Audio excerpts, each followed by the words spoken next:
Okay, can you hear me? তোমাদের বাংলা বোঝো সবাই সবাই মানে একজনও নেই যে বাংলা বোঝো না আছো you are the culprit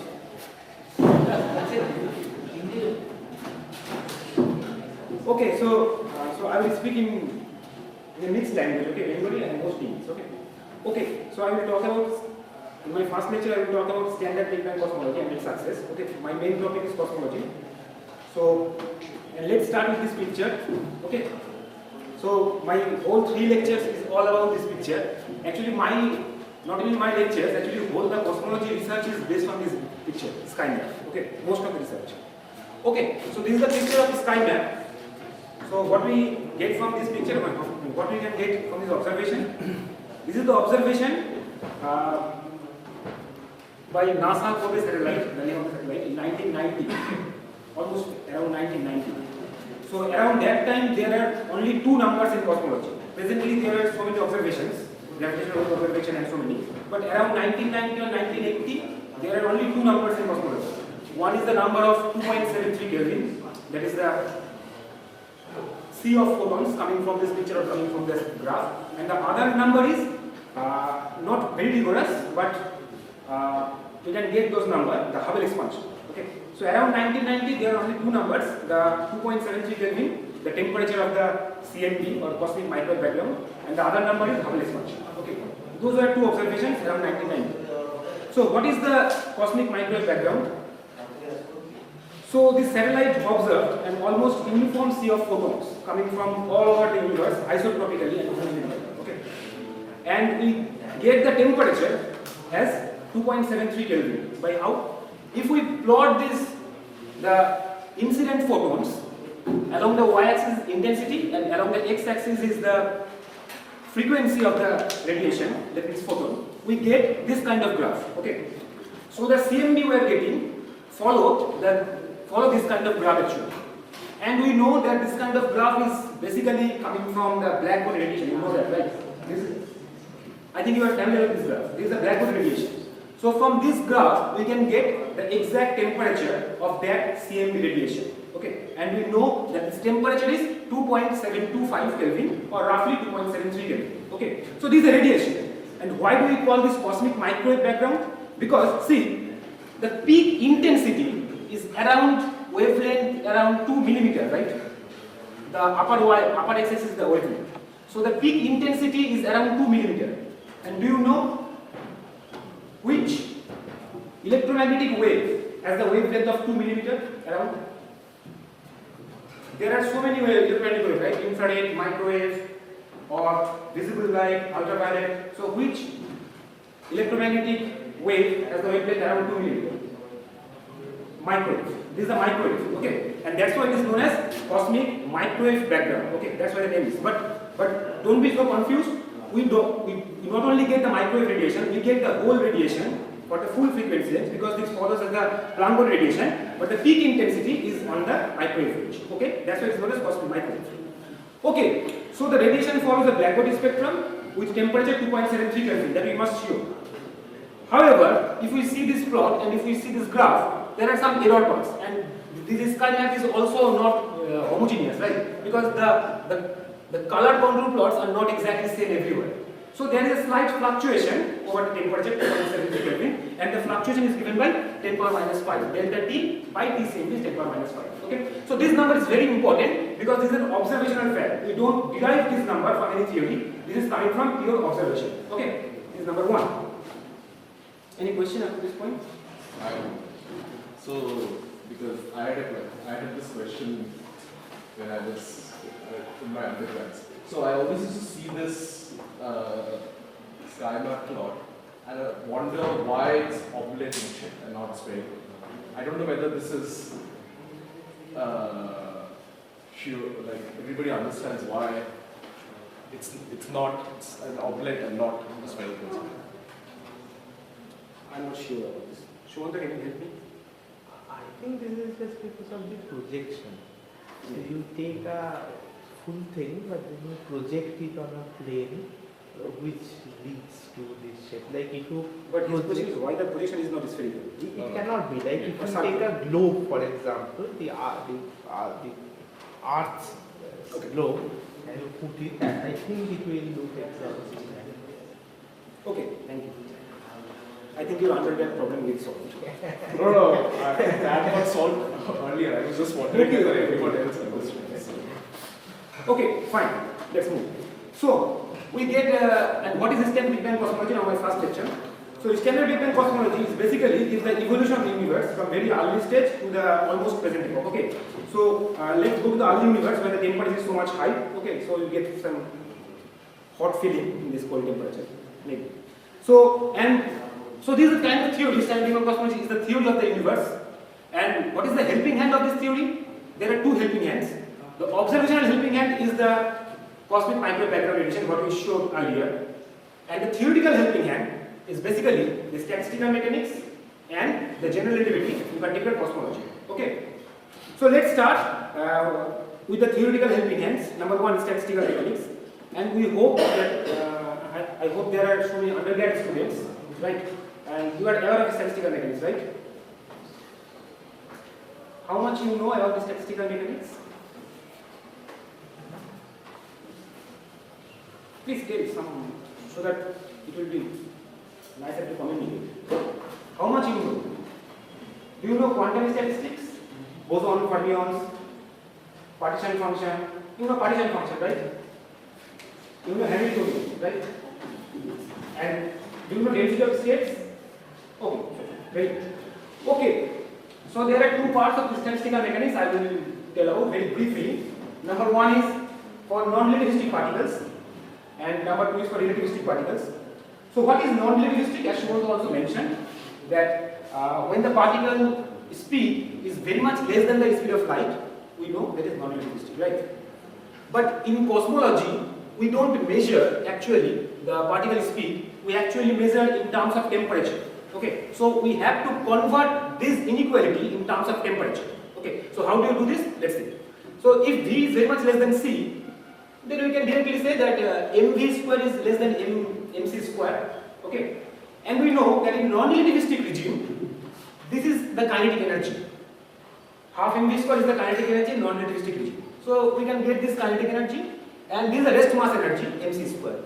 So this relation converted to the relation as kinetic energy is very much less than the rest energy. It is as expected, because when the particles are non-relativistic, the speed becomes very much low, right? So the rest energy is higher than its kinetic energy. And you also know from statistical mechanics that kinetic energy is a macroscopic quantity, the whole kinetic energy of the system. Sorry, kinetic energy is the microscopic quantity, I'm really sorry. The macroscopic version of kinetic energy is the temperature. Okay. So kinetic energy, if it is less than the rest energy, it is converted to the inequality kT is less than the rest mass energy. Okay. So in cosmology, when the temperature of some fluid or of some particle, I mean the fluid, we cannot measure temperature of a particle actually. So when the temperature of some kind of fluid is less than its rest mass energy, then the fluid will be treated as non-relativistic. Okay. Okay. Okay.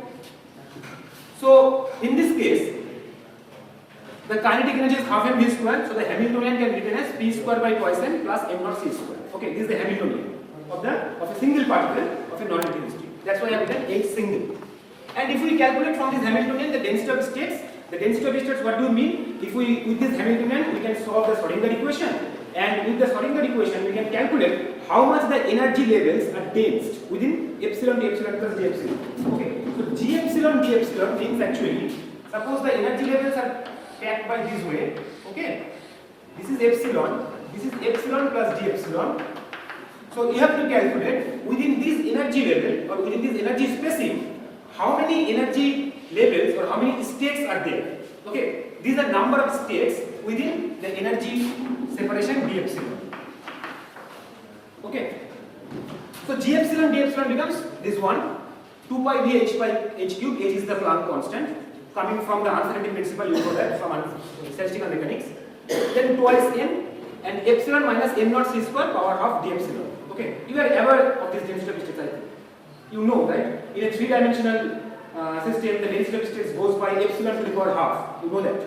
See, they are also epsilon to the power half, but there is an extra factor m naught c square because I have taken h, the rest mass energy in the Hamiltonian. That's why there is an extra factor m naught c square. Okay, but everything is same here. Okay. Now come the point. Now we get the density of states for a single particle. How much the states are packed. Now we have to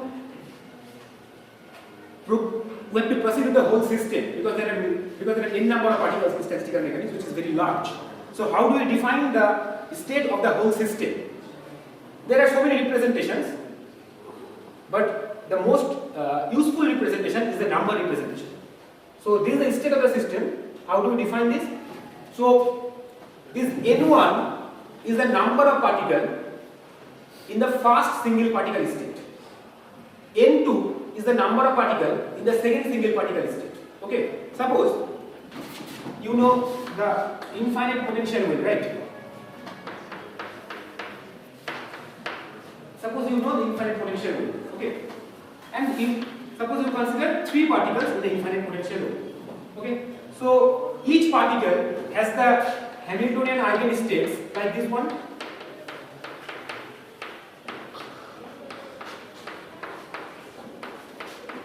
You know that, right? Suppose I am thinking this three particle state. How do you define this three particle state? Suppose I have written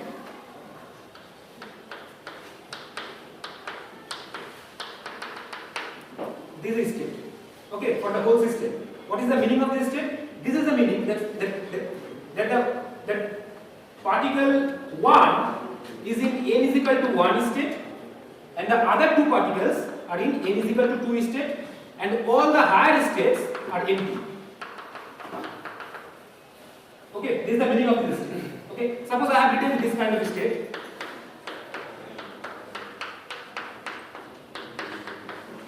Okay, so n is equal to 1 is empty, n is equal to 2 is empty, n equals to 3 is empty, n equals to 4, 5, 6 are filled by one particle, and the other higher energy particle states are again empty. Okay, so this is the meaning of this particle representation state, the whole system. Okay. Now we know the Hamiltonian, we know the density of states. Now we can calculate the partition function very easily, which is the defined by exponential minus beta h minus mu n in grand canonical ensemble. You know that, and we know that Hamiltonian, if act on this system, n1 particles is in epsilon 1 energy, n2 particle is in epsilon 2 energy. So what will be the total energy? This is the total energy n k epsilon k, sum over k, right? And this is a number operator acting on the state. By using these two relations, we can calculate the partition function exactly in a closed form for the boson and for the fermions. Okay? So what is boson and what is fermion? Are you aware? What do you mean by bosons and fermions in terms of this particle representation state? Can anyone tell me?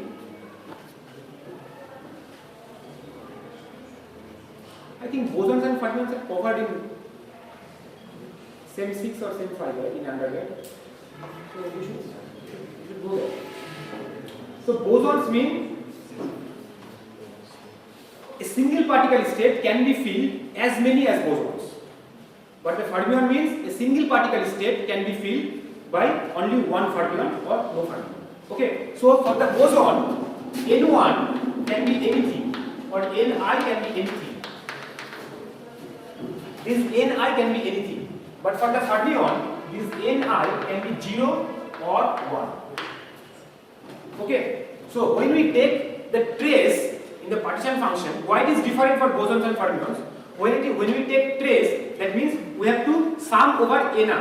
Right? There is a sum over Ni. Okay, so for fermions, we have to take this sum only 0 and 1. But for bosons, we have to take this sum as 0 to infinity.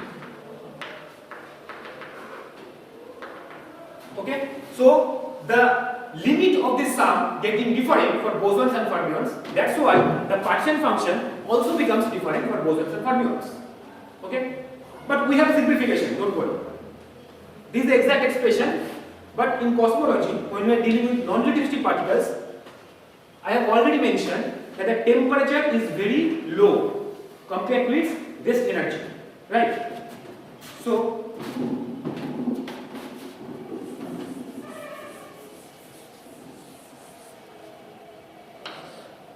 temperature is very low compared to its rest energy m naught c square, right? And here is the term epsilon. Epsilon is the summation of rest energy and kinetic energy. So we can write P is also very low in terms of epsilon k, because epsilon k is basically m naught c square plus kinetic energy. Since m naught c square is very much larger than T, so epsilon k is obviously larger than T. Okay. Now this epsilon k minus mu by T. So what happens? This term is like this one, epsilon by T. Okay. Now epsilon is very much higher, and there is an exponential factor. So this can be very low. Okay. And that's why we can take the binomial expansion of this one, and we can write the simplified version of this one. Okay. See, for bosons as well as for fermions, if we use this approximation for non-relativistic particles, we get the very same expression for both these cases. Okay. So what is the lesson? The lesson point is, in non-relativistic case, we don't have to differentiate bosons and fermions. They behave as exactly same way. Okay. We don't have to bother about which particles are bosons, which particles are fermions, if we are in the regime of non-relativistic. Okay, because the partition function exactly at the same form. And we know if the partition function is the same form, then all the thermodynamic quantities must have the same form. Because each and every thermodynamic quantity are derived from the partition function actually. Okay. So from the next line, I will not mention boson and fermion individually because they have the same form in the non-relativistic cases. Okay. Any question after this point? Okay, fine. Now we can calculate the number density. It is very easy. Number density is basically number by volume, okay, and we get the number by using the partition function. We know from partition function we can calculate the grand canonical potential by minus kT ln z. You know that, right? And if we take the derivative of this grand canonical potential in terms of chemical potential, then we get the total number of particles in thermal approach. And if we divide the volume, then we get the number density. Okay, so the number density is becoming this way. Clear? Okay. Okay. Not only this, we also get energy density and pressure. See, energy density is very usual form. The first two factors are basically the number density, N. So we get energy density as 3/2 kT plus m naught c square multiplied by number density. It is expected, right? Because we know for non-relativistic particle, the energy density comes as 3/2 nkt, right? For ideal gas, you know that 3/2 nkt for ideal gas, right? But we get one extra term here because we have added rest mass energy in the Hamiltonian. That's why we get one extra term m naught c square. That's all. So energy density becomes 3/2 nkt plus m naught c square. And what is our pressure? You know it is nkt.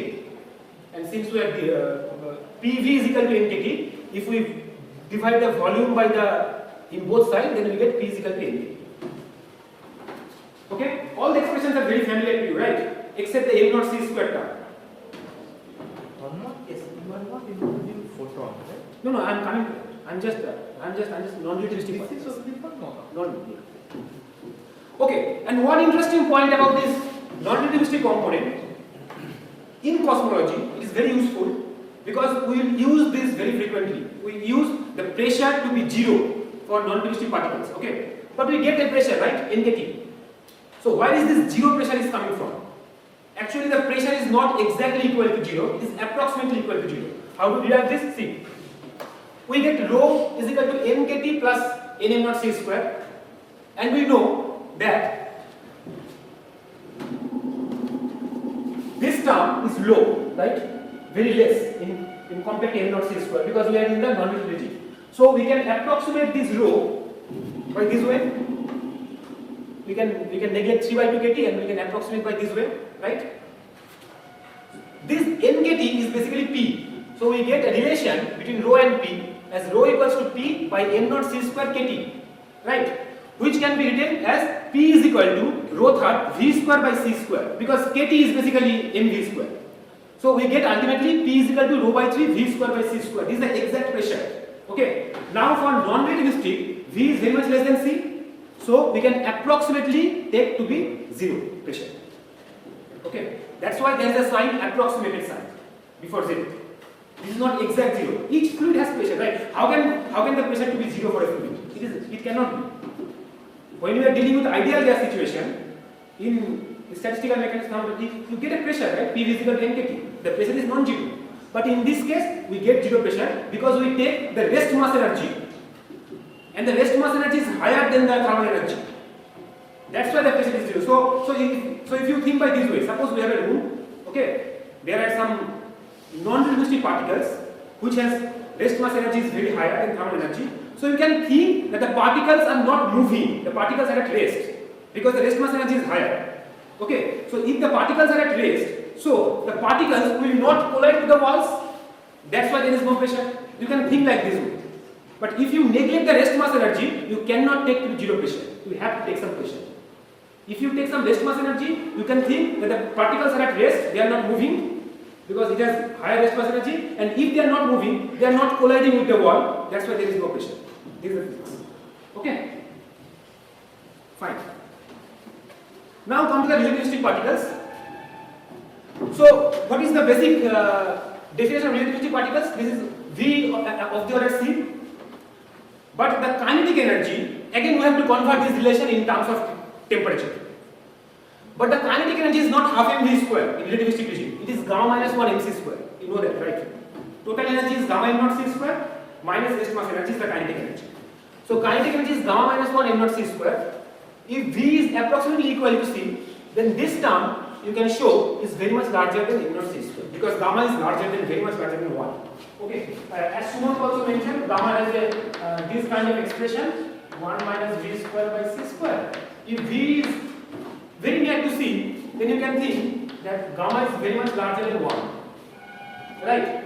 So gamma minus 1 mc square is larger than mc square. Now this is the kinetic energy. Again, kinetic energy can be converted macroscopically to temperature. So kT is larger than mc square. So this is the definition of relativistic fluid. So when you have a fluid whose temperature is larger than its rest mass energy, then it is relativistic. Okay. Now take one example. We know the mass of the electron. Do you know the mass of the electron? You should know that, right? What is the mass of electron? Anyone? Huh? 1.6?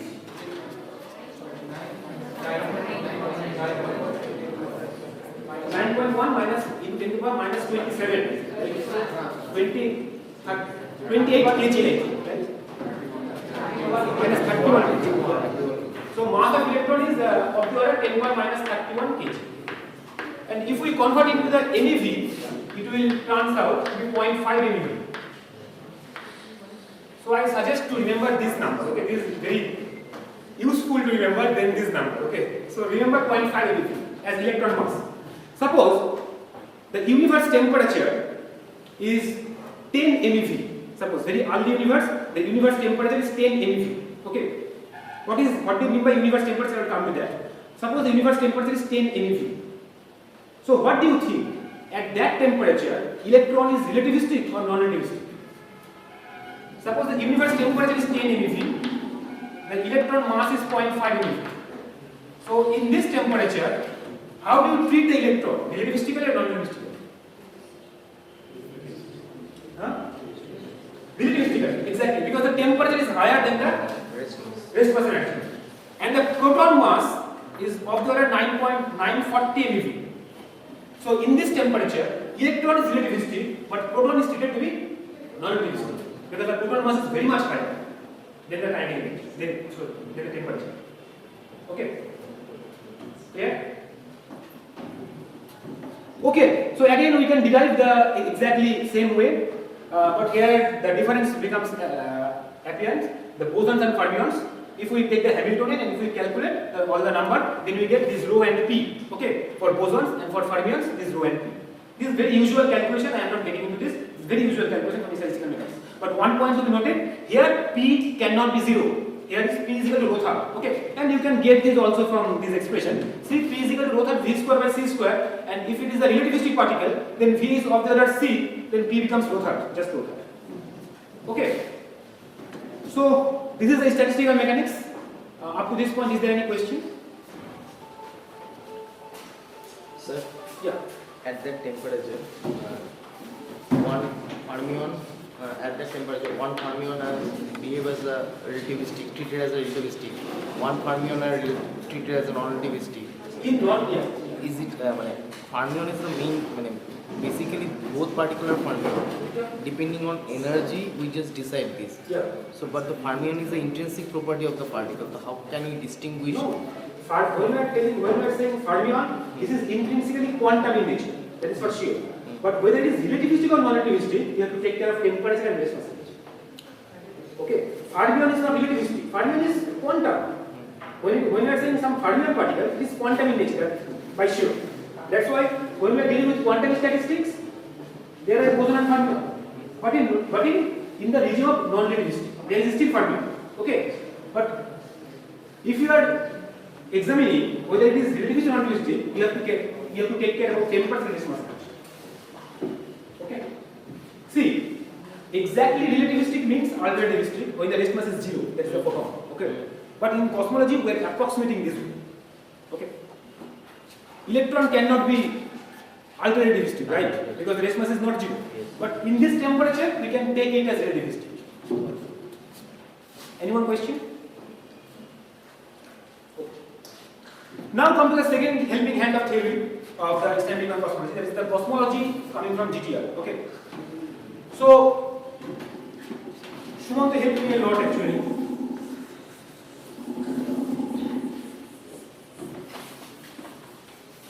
So we know this metric, Shumanta showed, minus dt square plus, except a square t, ds square plus dy square plus dt square. Okay. So, the metric we are talking about,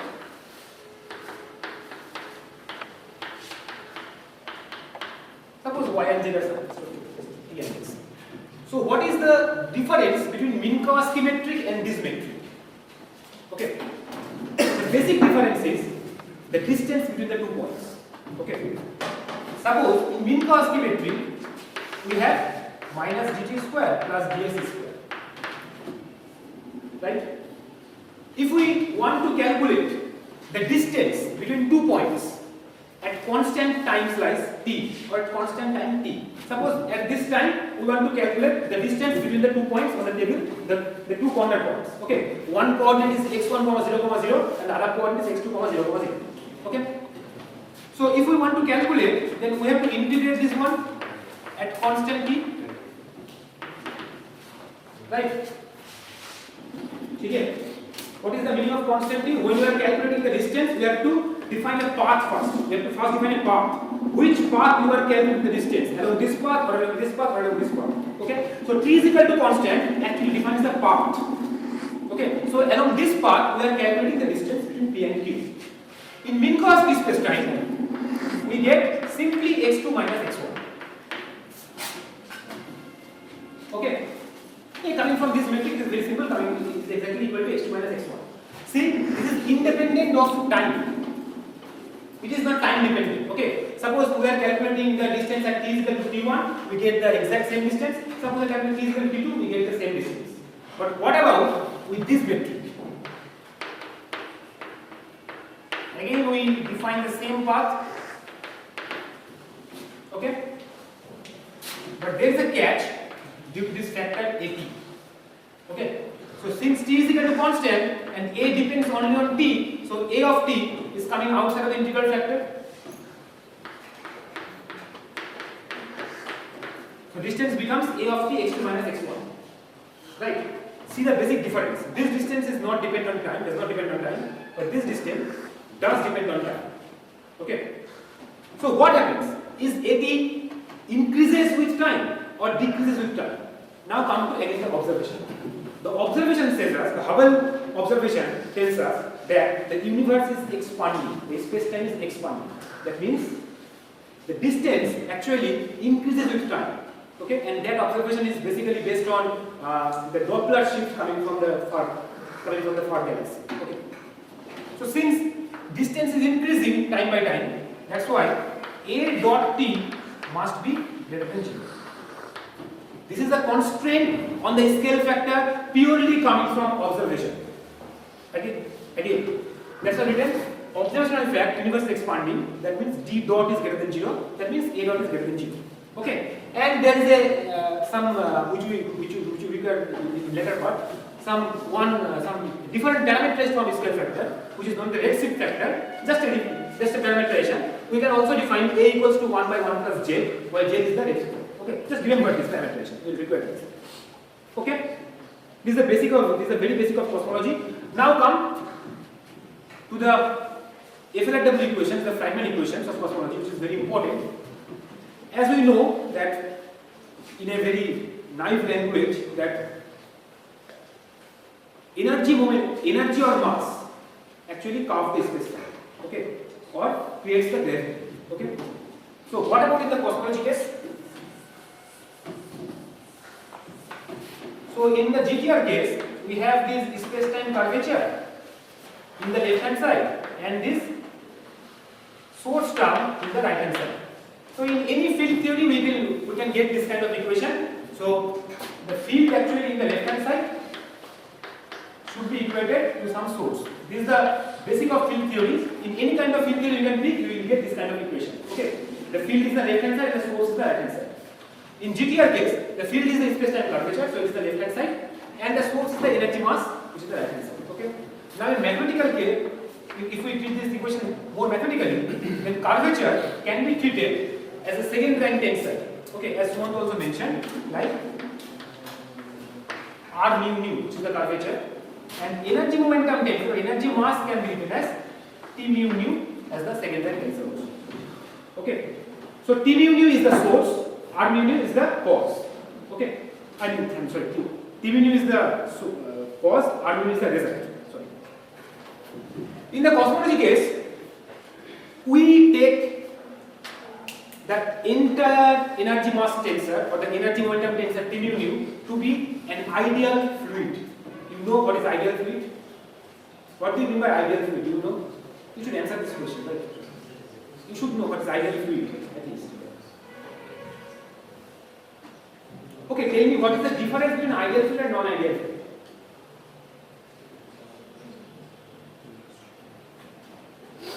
Yes, go ahead. Okay, exactly. Do you know what is viscosity? Viscosity term is written there. Do you know what is viscosity?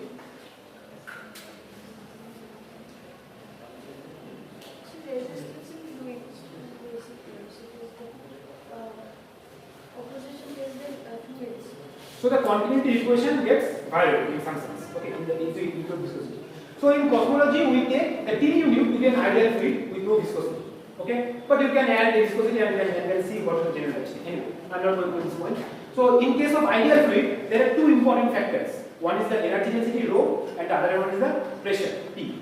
Right? And I have shown what will be the form of rho and P for non-relativistic and relativistic cases earlier in statistical mechanics course. Okay.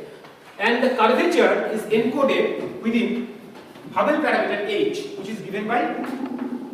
So the curvature is coming into Hubble parameter, and this T mu is coming rho or P. Okay.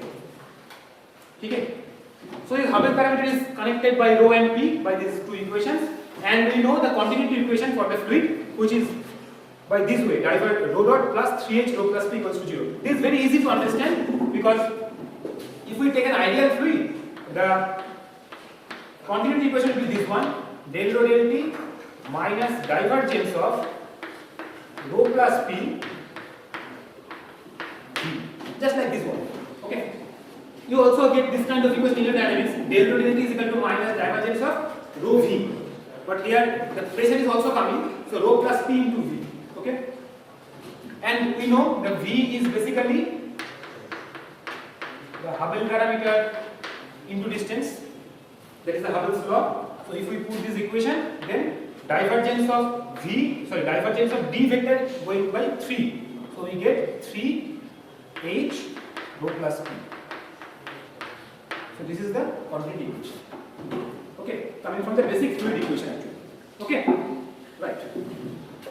So these three equations are very important in our case. The first two are the Einstein equations, and the next one is the continuity equation. Okay. As Sumant also mentioned that there are 10 independent components of metric. Okay. So there should be 10 Einstein equations. There should be 10 Einstein equations, right? But those 10 Einstein equations in cosmology are simplified by this two independent form. Okay. So we have to deal only two equations in cosmology. You don't have to bother 10 equations because those 10 equations are actually captured in these two equations. Okay, and the other one is the fluid continuity equation. The passengers are all complaining, and if I get complaints, I'm like,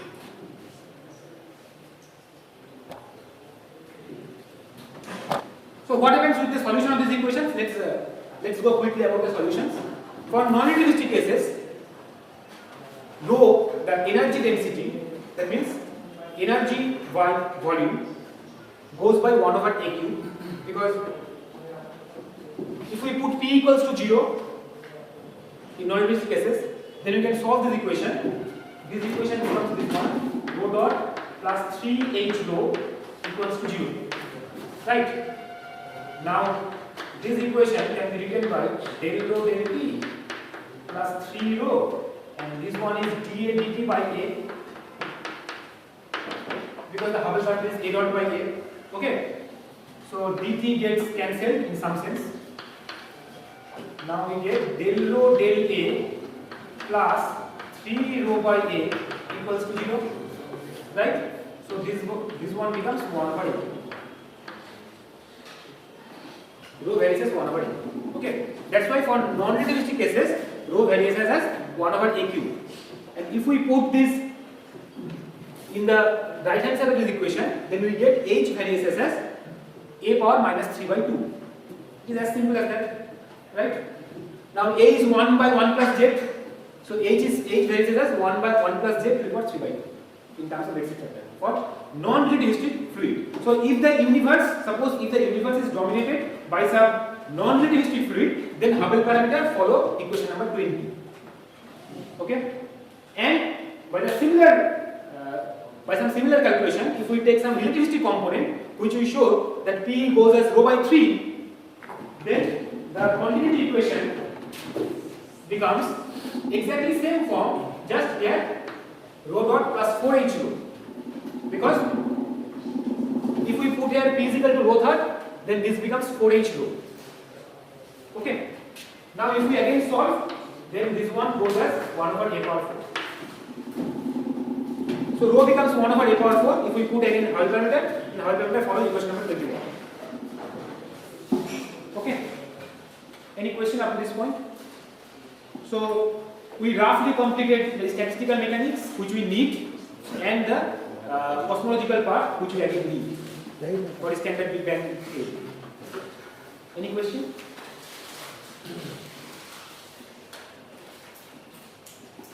Okay, so what we learned, number one, statistical mechanics for non-relativistic component. There is no differentiation for bosons and fermions. We have calculated rho and P, and we show that P is exactly equal, P is approximately equal to 0. Again, we calculate the rho and P for relativistic species, where we show that bosons and fermions have different expressions because they behave differently, and their P is not equal to 0. P is equal to rho third. Okay.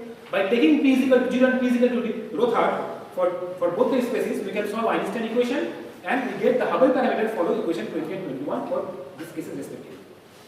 Okay. And the most important part in cosmology is the metric with this scale factor. This scale factor has huge significance. It is introduced from the observational fact that universe is expanding. That's why a scale factor should increase time by time. Okay.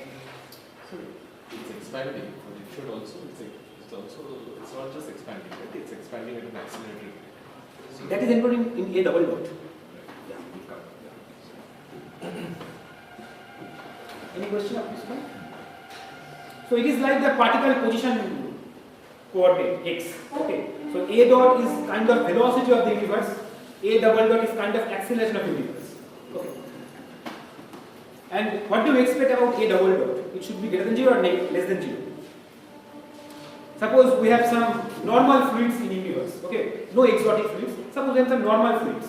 What do you expect? Universe should expand in accelerating or in decelerating? Why? What do you expect? Don't go by observation and fact. Suppose some normal fluids are there. What do you expect? A double dot should be positive or negative? No. Suppose some normal fluids are there, so they are gravitating, they are attracting each other, right? So there is an attractive force between the particles, between the species. So the universe should expand in deceleration. So if the fluids are normal, then the universe should expand in deceleration. Okay? But the present observation tells us that currently, the universe is accelerating. That's why we have to incorporate some exotic fluids to get this acceleration. Otherwise, we cannot get this kind of acceleration. Right? Because the normal fluid always makes the deceleration in the universe. It cannot be accelerated. So currently, universe is accelerating. So we have to incorporate some exotic fluid, and that exotic fluid is known as dark energy in some sense. Okay? Anyway. But the statistical mechanics I have showed you is just for normal fluids. Okay, there is no exotic fluid. Okay, bosons, fermions, relativists, yes. Okay, now come to the standard Big Bang theory. So in the broad case, I don't think I can complete. Yeah. So in the broad case, the standard Big Bang cosmology is basically divided into two parts. Okay, it started radiation era, dominated by relativistic fluid, and it goes by matter-dominated era, dominated by non-relativistic fluid. Okay, so initially,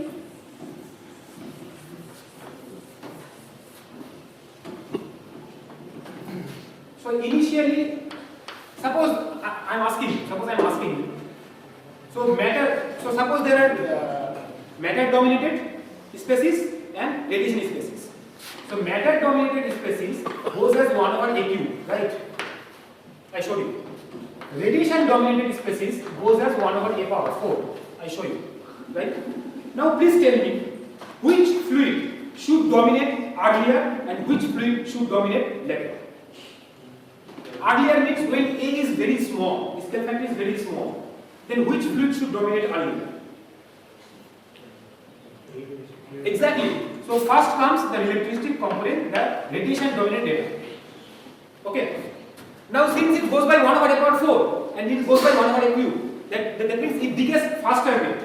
So if we plot with A, rho radiation by rho matter, so initially rho radiation is higher, suppose this one, it goes by this way. Okay?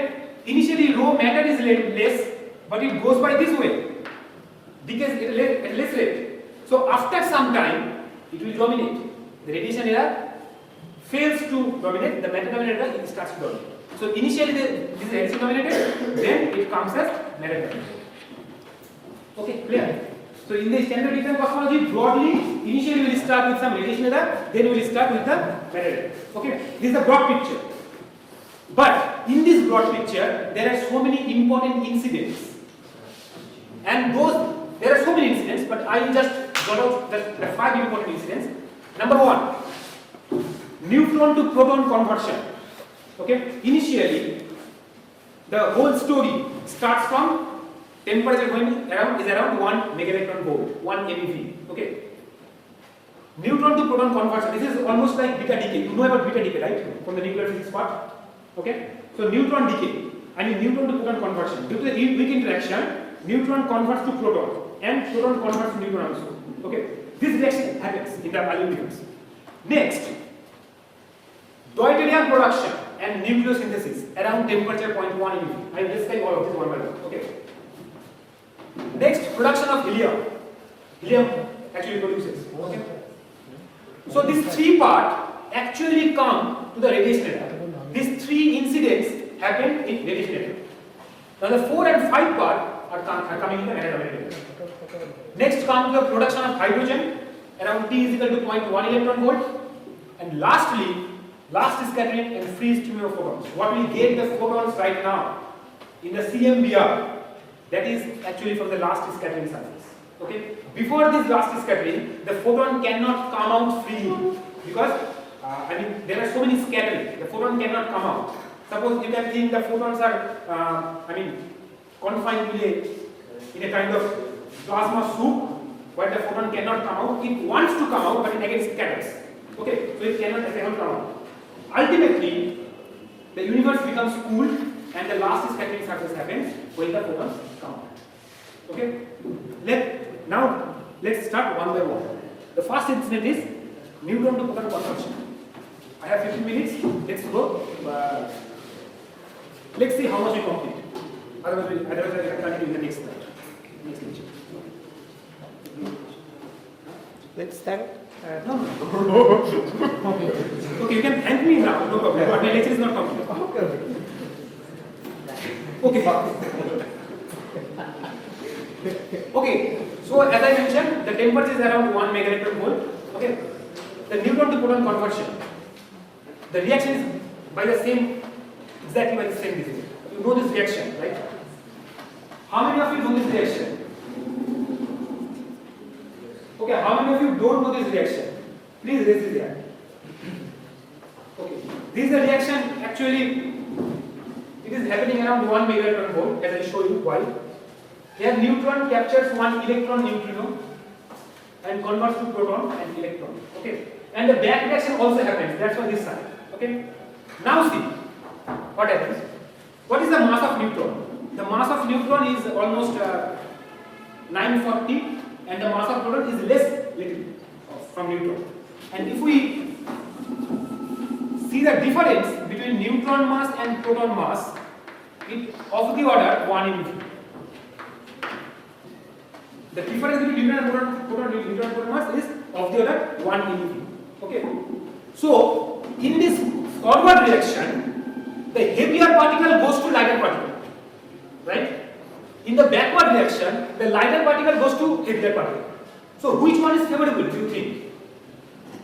Some heavier particle decays to lighter particle, some lighter particle goes to heavier particle. Which one is favorable? The forward reaction is more favorable. But see, I am giving both the sign. That means both the reactions is happening. Why? Because the temperature is of the order 1 eV. So, when the temperature is 1 eV, suppose the proton mass is less than 1 eV, then neutron. Okay. So if proton wants to go to neutron, it has to gain some energy, and that extra energy is coming from the thermal energy, because the temperature is 1 eV and the mass difference is exactly 1 eV. So this extra energy is coming from the thermal energy. That's why around 1 eV, proton also can go to neutron, because the extra mass can be gained from thermal energy. Okay? But when the temperature becomes less than 1 eV, you can guess that back reaction is not that kind of favorable, because the temperature becomes less than 1 eV. So this extra mass cannot be gained from thermal energy. Right? Okay. So less than 1 eV temperature, neutron goes to proton. So when the temperature is greater than or equal to 1 eV, both the reaction happens. But when the temperature is less than or order of 1 eV, only this reaction happens. This one is not favorable.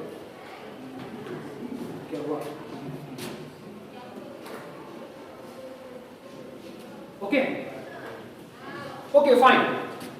And that's why you can guess that since the forward reaction becomes more favorable in this case, so neutron decays more, then proton comes to neutron. So number of neutron becomes less than proton, because neutron decays to proton actually when the temperature becomes less than 1 eV, which is the mass difference of neutron and proton. Okay, so neutron number becomes less than proton. We are interested on the n by p ratio. That means what will be the number of neutron and proton when this kind of temperature is happening. Okay, and for this purpose we have to calculate two things. Just remember, this information is very important, and this has some reason actually. For any kind of reaction, you have to calculate two quantities.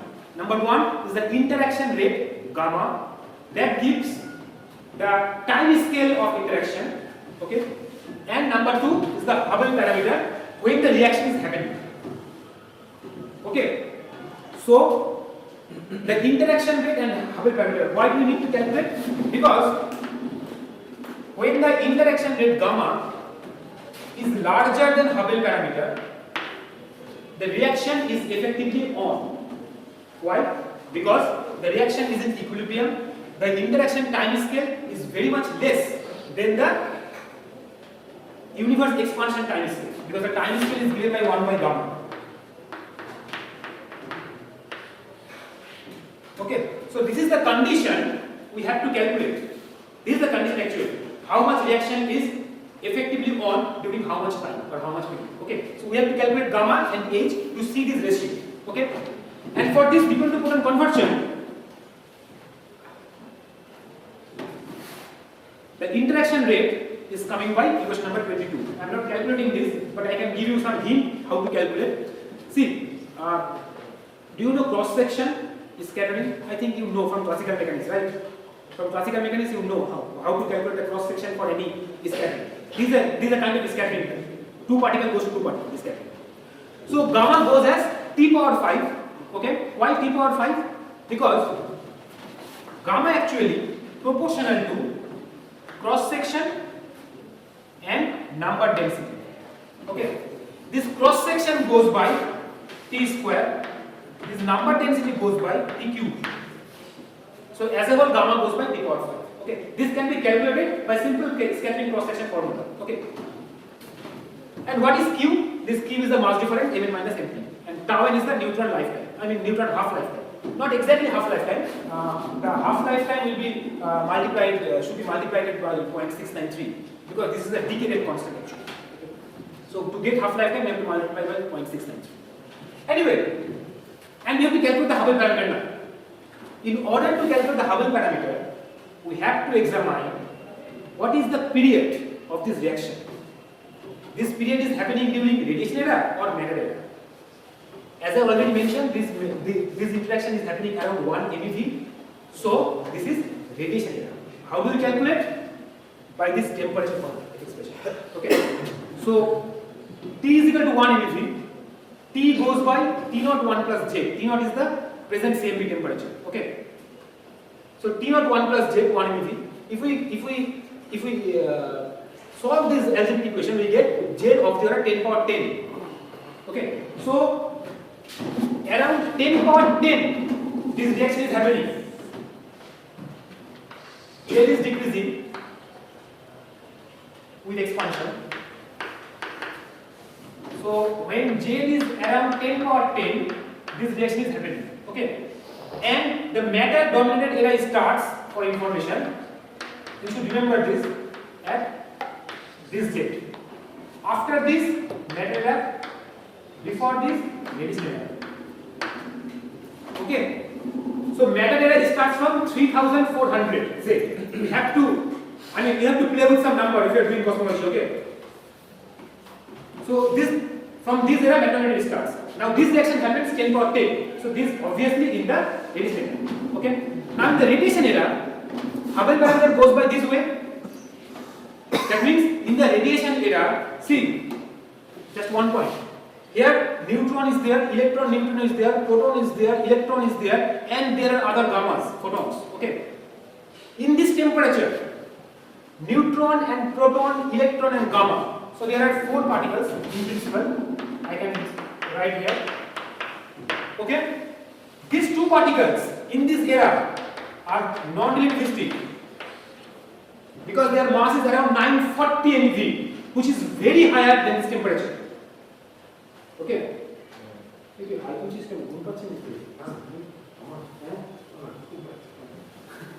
This is non-relativistic. Okay, because their mass is very much higher, but they are relativistic. Okay. So in that era, this neutron and proton don't contribute much to the Hubble parameter. The main contribution is coming from the relativistic species. That's why we get rho at D. Okay. There are also no non-relativistic, but their contribution is very low during this era. So we can neglect that part. Okay. So rho at D is there. Now we know what should be rho for the case of relativistic species. We have calculated in the very earlier case. This is the case, okay, for bosons, and this is the case for fermions. So it goes by some constant as T power 4, right? Rho goes by T power 4. This is important. So as a whole H goes to T square because there is a square. Right? Rho goes by T power 4, so H goes by T square. Correct? Includes the neutrino also. Yeah, everything relativistic particle is there. Neutron is there. But in this four components, neutron and protons are not contributing. Neutron and protons are not contributing in the Hubble particle. But because they are non-relativistic. I'm just saying electron Neutron is there. neutrino. Except each and every relativistic species is there one. So H goes by T square. Correct? So we have calculated gamma and H. Now you have to take the ratio. This is the number. This is the CMB temperature, 2.73 Kelvin. If we convert this Kelvin to the electron volt, then this number will come. Okay. As I mentioned, we have to play with some numbers if you are doing cosmology. Okay.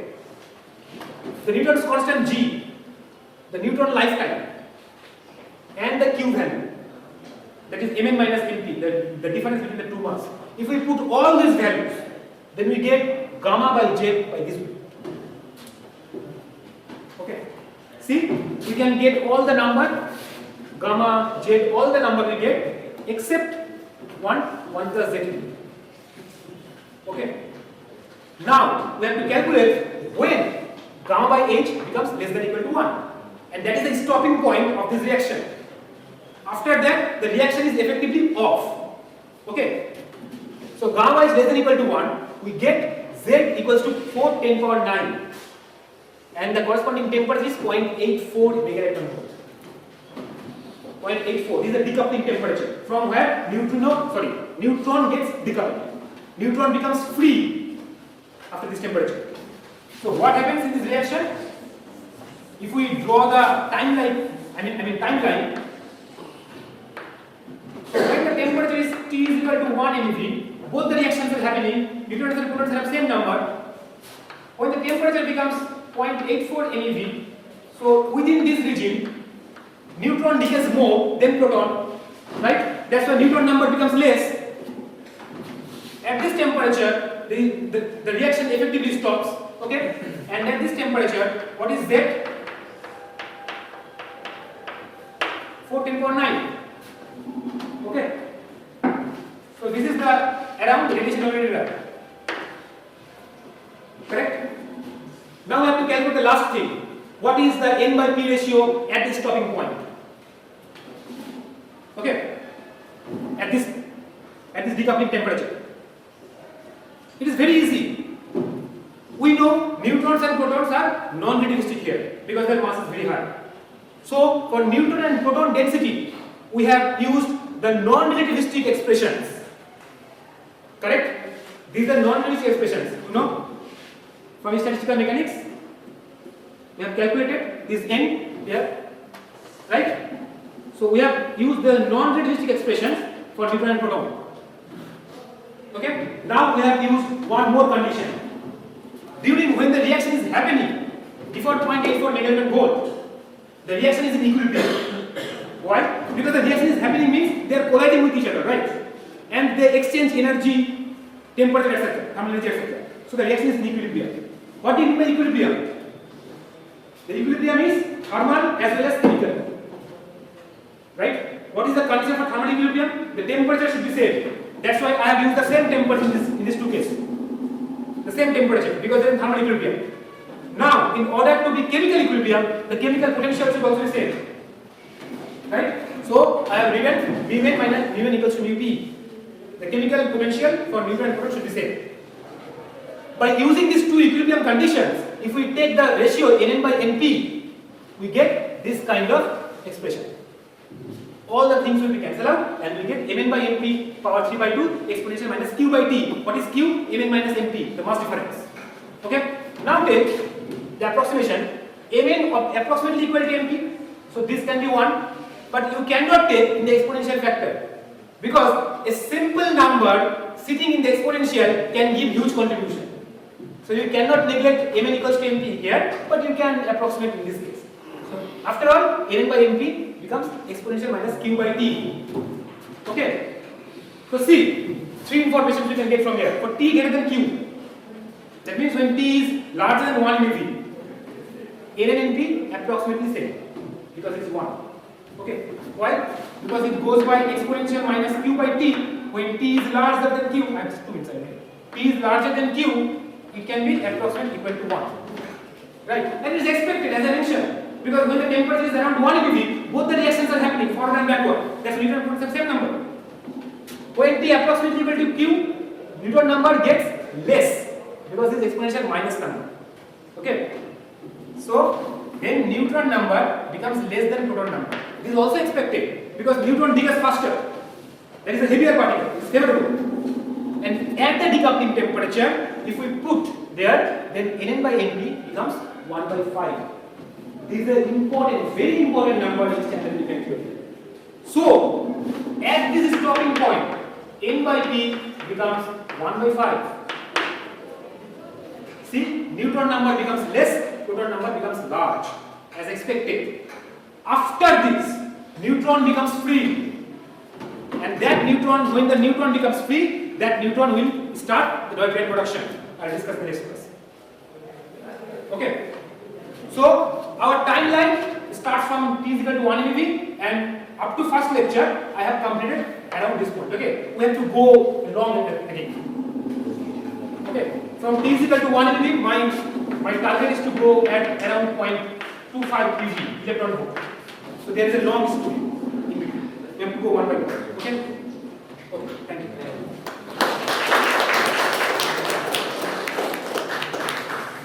Any question? Yeah, we got the question. So that the figure, the slide which we are looking at, that figure is in that decoupling era. This figure, no, this figure is the present. This figure is the photon. We are getting the photons. So at that decoupling era, what could have been that? If that picture is wrong, what could have been that shape or? You cannot get any picture from decoupling era because at the decoupling the photons are not coming out. If you want to get some picture, you have to take the photons, right? So the photons should come out. I mean, it is transparent. Exactly. This is not transparent. At the decoupling era, the photons are not transparent. The photons are not coming out. They are ziggling with this scattering process.